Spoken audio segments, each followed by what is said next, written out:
Hello guys, this is Mary from Let's Bake and Decorate Your Cake. So today, if you saw some of my posts, I posted some silicone molds just like this. These are very good because you can decorate your cake like that. Even if you're not an artist and you don't know how to do work with your hands, they sell these. You can buy them as low as $1.22. They can go up to $5, $20. I mean, just whatever they price them for. So I wanted to show you what I do and what you can create with stuff like this. And I don't know if the camera can pick it up, but this is actually, guys, like a butterfly. You can use these silicones right here, directly used for like chocolate molds or fondant molds, whatever you want to use it. But I also use these guys. These are made for chocolate, but as you can see, I also use them for my fondant.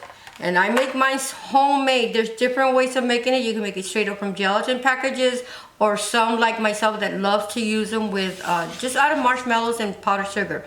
Now, I'm gonna show you how I actually get my little figurines. I've been messing with this for a while, but you can still use it, okay? Now, the good thing about it, if you were to paint it, let's say you're making it black or whatever colors, multicolors, you can use regular white and then you can use the watercolors and paint it. But in this case, I use the regular purple one. Now, if I was gonna use this on a cake, I'd probably make as many as I need, guys, and I would do something like this. Can you see this in the camera, James? So I don't know if I need to bring this. And I would make a whole bunch of them, small, medium, large, whatever, and I let them dry. They also sell those like flower for arrangements. They're like little beady wires. If you wanted to, when they dried up, you can actually put some royal icing or just icing and stick one in there, and then just let it dry, guys. Just let it dry, and that way you can stand them up and decorate your cakes all over and put these little butterflies. So that's one way, okay?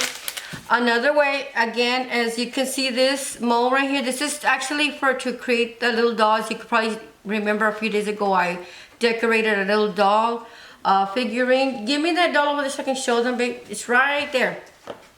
So out of this little mold here, I made it like a little brown color, and this is where I created this one. See, I haven't done the body because I've been doing other stuff, but that's what you can do. The colors here, they're markers, edible color markers. You could use some dust, what is it called, like luster dust, and they have different colors.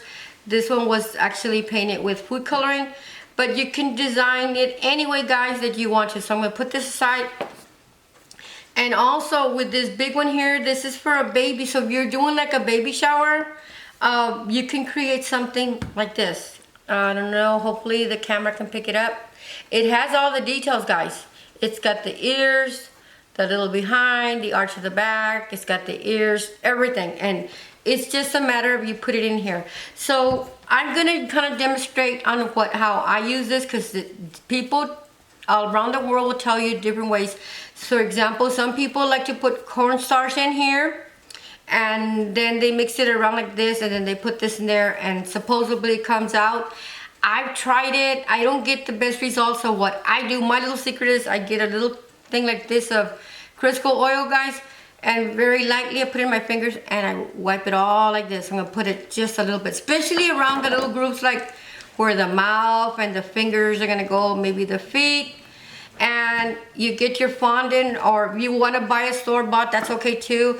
And what I normally do, you could either roll it with your hands, because you don't want to get the wrinkles on it, that you're trying to avoid them. So there's different ways. And sorry, but my fondant's already cold because it's been sitting in the table forever. But what I would do my best, and I'm gonna try, is roll it up.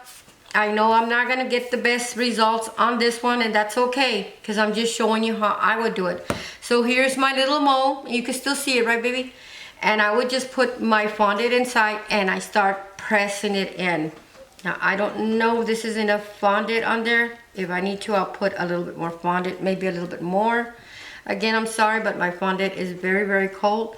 And when it's cold like this and you were really making something for your family or your friends, you can get something like this, put it in the microwave for about, oh my God, 10 seconds. All you're trying to do is, remember it's marshmallow, You're just trying to warm it up. And the warmer it is, you can put in the table and rub it like this, or just make it a circle. It should be really, really, really soft. Another thing is, I'm going to take this out in a minute. I've introduced this product. They don't pay me for it. It's just stuff that I use myself. It's called Tylose powder. I use this, and I normally, before I do any figurines, literally, I have already made my little homemade marshmallow fondant, and I open this, and I get a couple of pinches like this, and I'll put it in there. I'm not going to use it right now because I don't want this to get harder than what it is. But I would put it in there and mix it around. The very purpose for this, if you don't know what Tylose powder is used for, is that this stuff gets twice as hard as it would if you let it dry. It will eventually dry and get hard, but when you put this powder on there, it just gets tougher, more durable, so it's awesome. So anyway, again, I just put this in here. It might have some wrinkles and stuff because, as you know, it did not roll the way I wanted to. And look how easy, guys. All I do is I pop it out, and voila. That fast, okay? So in this case, I would have already got this one if I wanted to make her like beige. I'd add my colors, my food colors, to get it brown. And people, what they do is when they get something like this and they put it on their cake, they will get different colors. If this is a little girl, you might get a little piece of fondant, roll it out, and then maybe cut it like perfectly square, and you got yourself a little blanket. Or you could make your little fondant square and then cut a real little narrow little piece. In other words, let me show you real quickly what I'm talking about, because I don't know if you could do the imagination like Miss Mary here, but this is just an example. Let's pretend this is a different color. I would get something, doesn't matter what you get it with. So of course this would be the baby's blanket. And they do have, as you've seen me, I have a lot of impressions. They're little plastics like this, but they have different designs, and I would press it and it would have the designs for the baby blanket. And then I would get it, let's pretend this is pink, I make it bigger maybe, and I would put it there. Another thing that I could probably do, if it was a little girl, I would make something like this and cut this. See how narrow and thin it is? You could get something like this, guys, and put it around here. They do have the little press where you can have little flowers. I'd get this, create a little flower, or make one in my hands and put a real cute little bonnet there for her. So anyway, I just wanted to share that experience with you. If you have any questions, just email me on Facebook, and I'm always here for you guys. God bless, and I hope you have an awesome day. Thank you.